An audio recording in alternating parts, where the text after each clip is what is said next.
Hey guys, welcome back. Safe Space here on our 10 Tampa Bay YouTube page. Ryan Bass here with you. Going to take a different approach to this episode of Safe Space here, where we're going to talk about relationships. I've titled this Fighting is Healthy, but we're going to break it up into a couple of parts here. We're going to talk with two therapists who were just excellent to really get to know and discuss relationship issues with. You're going to get a chance to meet Katy Dumont and Kat Ordonia, both at Atala Counseling that's based in Lakeland, so right here in the Tampa Bay area. And both of them have done extensive work in this area in terms of relationships and relationship issues. With Kat, she's a counselor, licensed medical health counselor here in the Tampa Bay region. She's done a lot of work on non-judgmental therapy and specifically dealing with relationships and confidence with themselves, their personal goals, or their professional goals. And Katy's really interesting too. She spent 25 years working with individuals and couples, people that have struggled with relationships, depression, anxiety, and truly working with codependency here and improving relationships, coping, and quality of life. So it's going to be a really interesting perspective to speak with both of these ladies about relationship issues. And we're going to focus on something really specific here. The first is the one bad part of the relationship, the one thing you never want to reach, which is contentment. We're going to talk a little bit about that. And then 4 ways to get better at fighting. So what do I mean about that? Well, we're going to go through 4 ways that you and your partner can develop a deeper kind of love and a deeper kind of relationship and make sure that you guys can mend some of the issues we're having. So really excited to have you here for this edition of Safe Space. We'll have another edition next week as well. But let's start off for part 1 of Fighting is Healthy with Katy and Kat. All of this really leads to the big bad, which is contempt. Once contempt starts to set in and is present, that's a really big red flag for the relationship. Right. And that's the thing I think that they say that's the one that they look for the most. And that's where you see a lot of the sarcasm, the eye rolling, basically it's the statement that I am better than you in the relationship. And when that starts to set in, that's kind of the death sentence of the relationship if you can't move outside of that. Contempt. I want to focus on that for a second because and I'm glad that I didn't cut you off there because that really hit home. For that to be basically the death sentence, that is what can ultimately end a relationship. Can I get both of you to expand on that for a second? Because I think that's something that people can grab onto, contempt being something that you don't want to get, a place you don't want to be in. Right. Sure. So if you're in a relationship and you're in that little fight of, why didn't you do the dishes like I told you? You didn't put them in the dishwasher the way I like, and the partner's like, well, oh my gosh. Yeah. That right there just shows so much contempt for what your partner's saying to you. Even though that's a criticism, you start to feel less than, you start to feel like this person doesn't care about you or love you. And so I've heard it said before, it's death by 1,000 cuts. Mm-hmm. And so the more you get that sarcasm, the eye rolling,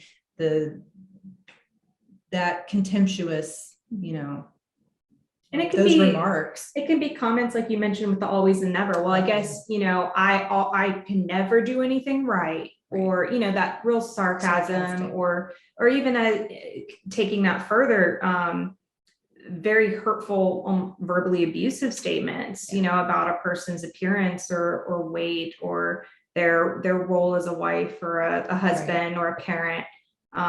If you would clean the house better. Yeah. Maybe I'd come home more, if the house was clean like I like it, or all sorts of really, really deeply critical and hurtful intentionally, I think is another part of that. So how do you avoid contempt? I'm sure that's obviously I can tell that's a loaded question and there's a lot of layers to that. But so let me break it down this way, because I think I said this to you guys. There's 4 ways to be better at fighting, right? And I wanted to get 2 from each of you. Does that fall into the same category as trying to avoid contentment and how to get better at that? Yeah, I think so. I think first of all, the biggest thing is to, number one, recognize what you're doing. Yeah. Right. As soon as you recognize I have some of these behaviors and I need to change these behaviors because my relationship is important to me, that's where the change starts to occur, right? It's not about what my partner's doing. It's about how I can change. Because you can't control them. You can only control yourself. Right. So one way that we start to kind of break down some of this, you need to do this and you need to do that, and that sort of pattern is to start with the I statements instead of the you statements. You know, I feel anxious when money gets spent and I don't know where it's going. I feel uncared for, unloved, or lonely when I'm home all day and you're not here. Statements like that that express the feeling behind what's the topic that you've chosen to be upset about. I like that, switching from the you to the I statements, right? And not basically pointing the finger at that person, but revealing some of the struggles that you're going through, some of the things that you're battling and fighting with, and coming to terms with that. Kat, did you have a few that you wanted to give to? Yeah, I like taking a break. I think that's something that people breaking up, or like taking a break from the. Okay, I just wanted to make sure. Just wanted to make sure. Break. No, just wanted to make sure. Like, so when people are in an argument, physiologically your body is in fight or flight mode, which is the same thing that's occurring if you're having a panic attack or if you're extremely anxious. Your heart rate goes up, your palms might get sweaty, you have a stomach ache, you're short of breath, you're turning red, you can't hear. You can't take in information as well as you could if you were not in that fight or flight mode, right? And so that inevitably is no good for having any type of constructive conversation. So what needs to happen at that point, which Katie and I both like to use little pulse ox measurements in sessions sometimes, and we'll have them on people who are starting to argue or get a raised voice. And once those alarms go off, once your heart rate's over 100, that's tachycardic. That's when we need to take a moment, usually about 20 to 30 minutes, maybe not in session, but people are in their home or wherever, to just cool off. That's really hard for a pursuer. It's very easy for a distancer, right? That's like the dream. So this can be just going into different rooms and putting something on the TV, or like going for a walk, or sitting outside, or doing a chore or something that you can do that's repetitive. 20 to 30 minutes, your body is going to return to its baseline. You're going to be able to take in information again, which is really the goal, for both people involved. And I mentioned this earlier about there being perpetual problems. About, 69% of conflict within relationships are unresolvable. 69. So nearly 70% of conflict you can't resolve? Right. Correct.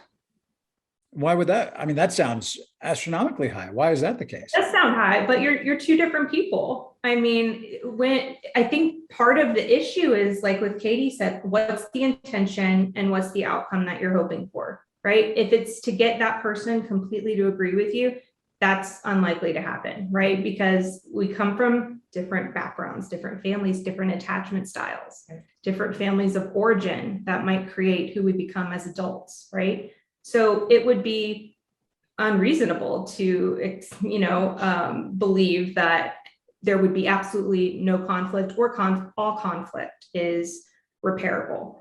I have an example. I like yoga. My husband likes mountain biking. I do not like being outside if I can help it. Nature doesn't like me. My husband is not flexible. He doesn't like yoga. He tried for years to oh, come on, you'll love it if you come out on the trails with me. And no, he would not do yoga with me. So we kept butting heads until finally we're like, what are we doing here? Like, we're just continuing to argue about the same things. Instead, accept the fact that I like yoga, he likes mountain biking. I'll get him some gear or whatever, and he'll get me, something for yoga, or a yoga class, or a gift certificate or something like that. And we can support each other's hobbies and what we enjoy. And maybe we can come to a compromise on a third activity, going for a walk with our son outside for a short walk. and outside in the nature, and maybe cooking A or brief 5-10 minute walk. yeah, exactly. What can we do? Because we love spending time together. So what can we do and what can we agree on?